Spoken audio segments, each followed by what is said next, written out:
नमस्कार दोस्तों, आप सभी का स्वागत है मेरे YouTube channel MK history education में। आज हम बात करेंगे भरतपुर के जाट राजवंश के बारे में।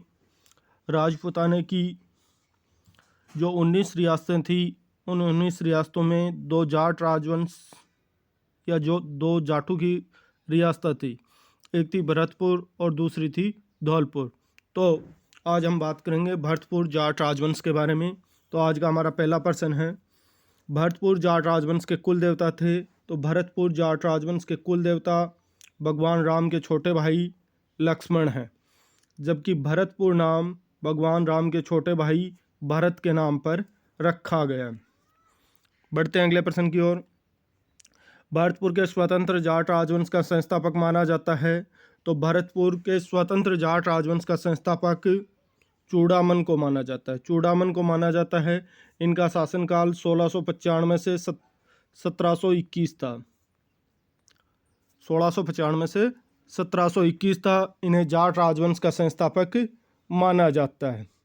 चूड़ामन ने मथुरा और आगरा के मुगल इलाकों में लूटमाट करके मुगल शक्ति को झकझोर दिया था और चूड़ामन ने रसूलपुर को अपना कार्य क्षेत्र चुना था।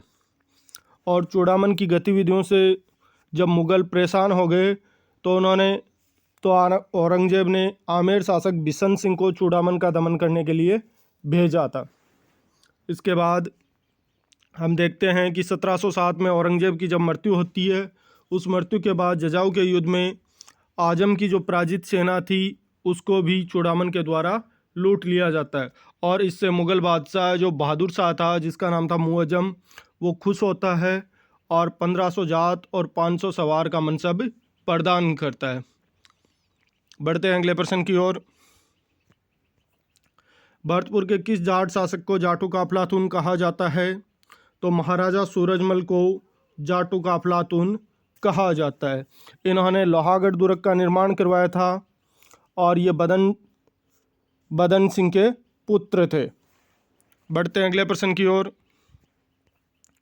लॉर्ड लेक ने 1805 में भरतपुर पर आक्रमण किया। उस समय भरतपुर का शासक कौन था? तो लॉर्ड लेक ने 1805 में भरतपुर पर आक्रमण किया। उस समय भरतपुर के शासक थे महाराजा रणजीत सिंह। इनका शासनकाल था 1775 से 1805। 1775 से 1805 इनका शासनकाल था। लॉर्ड लेक ने 1805 से जनवरी 1805 से लेकर के अप्रैल 1805 तक कई आक्रमण किए, किंतु उन्हें महाराजा रणजीत सिंह के साथ 10 अप्रैल 1805 को संधि करनी पड़ी और अंग्रेज़ों से विजय की खुशी में महाराजा रणजीत सिंह ने फतेह बुरुज का निर्माण करवाया था। फतेह बुरुज का निर्माण महाराजा रणजीत सिंह ने अंग्रेज़ों पर विजय की खुशी में करवाया था। भरतपुर की रानी किशोरी देवी किस शासक की पत्नी थी? तो भरतपुर की रानी किशोरी देवी महाराजा सूरजमल की पत्नी थी। महाराजा सूरजमल की पत्नी थी। 1900 ईस्वी में भरतपुर के किस शासक को अंग्रेज़ों ने गद्दी से हटाकर दिल्ली भेज दिया और उसके अवैध पुत्र को राजा बना दिया था? तो ये थे राम सिंह।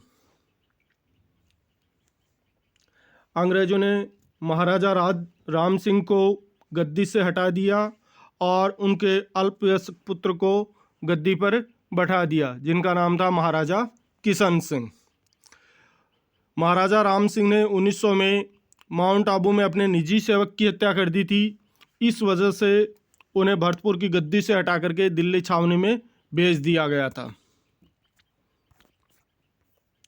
राजस्थान के एकीकरण के समय भरतपुर के शासक कौन थे? तो राजस्थान के एकीकरण के समय भरतपुर के महाराजा थे बृजेंद्र सिंह।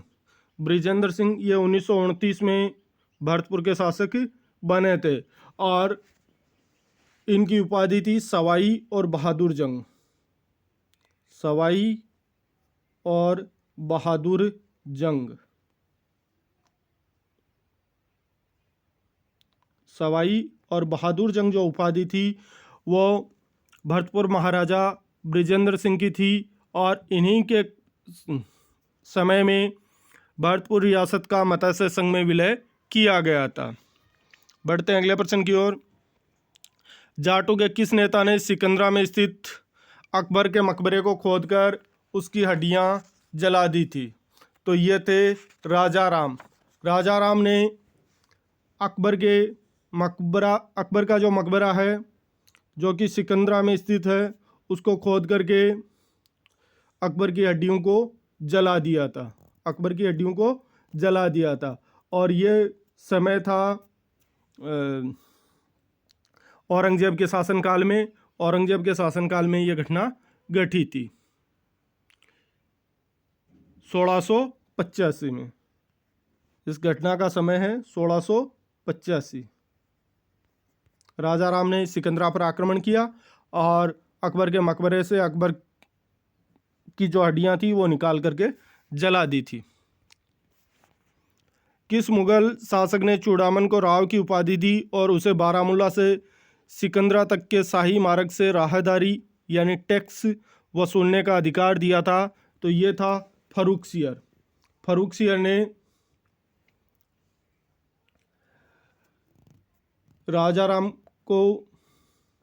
फर्रुखसियर ने चूड़ामन को राजा की उपाधि और बारामूला से सिकंदरा तक राहदारी यानी कि जो रास्ते का जो टैक्स था वो वसूल करने का अधिकार दिया था। रतन सिंह की मृत्यु के पश्चात जब उसका नाबालिग पुत्र केसरी सिंह भरतपुर का शासक बना तब उसका संरक्षक किससे नियुक्त किया गया था? तो ये संरक्षक नियुक्त किया गया था दान शाह को। किसको नियुक्त किया गया था? दान शाह को नियुक्त किया गया था। बदन सिंह ने अपने निजी जीवन काल में ही अपने किस ज्येष्ठ पुत्र को शासन का कार्यभार सौंप दिया था? तो ये था सूरजमल। महाराजा सूरजमल को उनके पिता ने अपने जीवन काल में ही राज्य का कार्यभार सौंप दिया था। और महाराजा सूरजमल विधिवत शासक बनते हैं 1756 में। 1756 में। बढ़ते हैं अगले प्रश्न की ओर। महाराजा सूरजमल के बचपन का क्या नाम था? तो महाराजा सूरजमल के बचपन का नाम सुजान सिंह था। क्या नाम था? सुजान सिंह महाराजा सूरजमल के बचपन का नाम था। 1754 में महाराजा सूरजमल के विरुद्ध कुम्हेर के किले के घेरे में कौन सा मराठा सेनानायक मारा गया था? तो ये मारा गया था खांडेराव होलकर। खांडेराव होलकर कुम्हेर के किले को घेर लेता है। महाराजा सूरजमल आक्रमण करते हैं और खांडेराव होलकर इस आक्रमण में मारा जाता है। और इसके बाद हम देखते हैं कि मार्च 1754 का ये घटनाक्रम है और 18 मई 1754 को मराठों और जाटों के बीच समझौता हो जाता है। सूरजमल ने कुछ राशि प्रतिवर्ष मराठों को देना स्वीकार कर लिया था। महाराजा सूरजमल भरतपुर के विधिवत शासक कब बने? तो ये बनते हैं 1756 में। 1756 में। पानीपत के तृतीय युद्ध में मराठों की हार के बाद भरतपुर के किस शासक ने मराठों को शरण दी थी? तो पानीपत का तृतीय युद्ध होता है 14 जनवरी 1761 को। 14 जनवरी 1761 को तराइन का पानीपत का तीसरा युद्ध होता है। ये युद्ध होता है मराठों और अहमद शाह अब्दाली के बीच में। इस युद्ध में अब्दाली की विजय होती है और मराठों की जो घायल सेना थी, हारी भी जो सेना थी, जब वह वापस लौट रही होती है तो महाराजा सूरजमल ने उनकी मदद की थी। इसके अलावा हम आगे देखते हैं। किस कछवाहा शासक ने बदन सिंह को राजा और ब्रिजराज की उपाधि तथा जागीर प्रदान की थी? तो ये थे सवाई जयसिंह। सवाई जयसिंह ने बदन सिंह को ब्रिजराज की उपाधि और जागीर प्रदान की थी। भरतपुर के लोहागढ़ दुर्ग का निर्माण किसने करवाया था? तो भरतपुर के लोहागढ़ दुर्ग का निर्माण महाराजा सूरजमल ने करवाया था। महाराजा सूरजमल ने करवाया था। मुगलों के विरुद्ध हुए प्रथम जाट विद्रोह का नेता कौन था? तो मुगलों के विरुद्ध हुए प्रथम जाट विद्रोह का नेता तिलपत का जो जागीरदार था गोकुल जाट ने विद्रोह किया था 1669 में। और मुगल फौजदार हसन अली खान ने गोकुल को बंदी बना करके उसकी हत्या कर दी थी। हसन अली खान ने गोकुल को बंदी बना लिया था, बाद में उसकी हत्या कर दी गई थी। भरतपुर के रणधीर सिंह ने अंग्रेजों के साथ कब संधि की?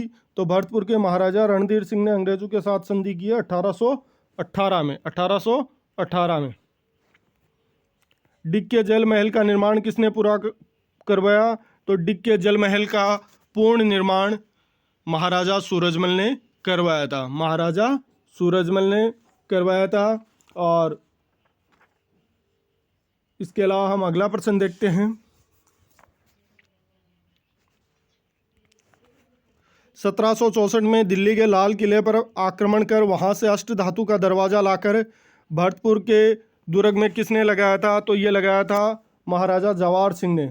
और ये जो दिल्ली का दरवाज़ा था ये अलाउद्दीन खिलजी चित्तौड़ के 1303 के आक्रमण के समय यहाँ से लूट करके लेके गया था, जिसे बाद में महाराजा जवाहर सिंह दिल्ली से लूट करके भरतपुर लेके आए थे। सवाई जयसिंह द्वारा किए गए अश्वमेध यज्ञ में भरतपुर का कौन सा शासक शामिल हुआ था? तो जयपुर के शासक सवाई जयसिंह ने अश्वमेध यज्ञ किया था। और इस अश्वमेध यज्ञ में भरतपुर के महाराजा सूरजमल ने भी भाग लिया था। महाराजा सूरजमल ने भाग लिया था। मंगल सिंह द्वारा रचित सुजान सम्मत विलास किस शासक के काल में लिखी गई थी? तो सुजान सम्मत जो ग्रंथ है वो मंगल सिंह के द्वारा रचित है और ये महाराजा सूरजमल के काल में लिखा गया था। महाराजा सूरजमल के काल में लिखा गया था। आमेर के बिशन सिंह और औरंगजेब के पुत्र नहीं है भाई, पौत्र बीदरबख्श ने 1688 में किसको हराया था? तो ये हराया था भरतपुर के राजाराम को। भरतपुर के राजाराम को हराया था। महाराजा सूरजमल की मृत्यु के बाद भरतपुर की राजगद्दी पर कौन बैठा? तो महाराजा सूरजमल की मृत्यु के बाद भरतपुर का अगला उत्तराधिकारी बना महाराजा जवाहर सिंह। महाराजा जवाहर सिंह। देखते हैं आज का अंतिम प्रश्न। महाराजा जवाहर सिंह ने लोहागढ़ दुर्ग में जवाहर बुर्ज का निर्माण किस विजय की स्मृति में करवाया था? तो लोहागढ़ दुर्ग भरतपुर में जवाहर बुर्ज का निर्माण महाराजा जवाहर सिंह ने दिल्ली विजय की याद में करवाया था। तो आज का हमारा बिंदु यहीं समाप्त होता है। मिलते हैं कल, तब तक के लिए धन्यवाद।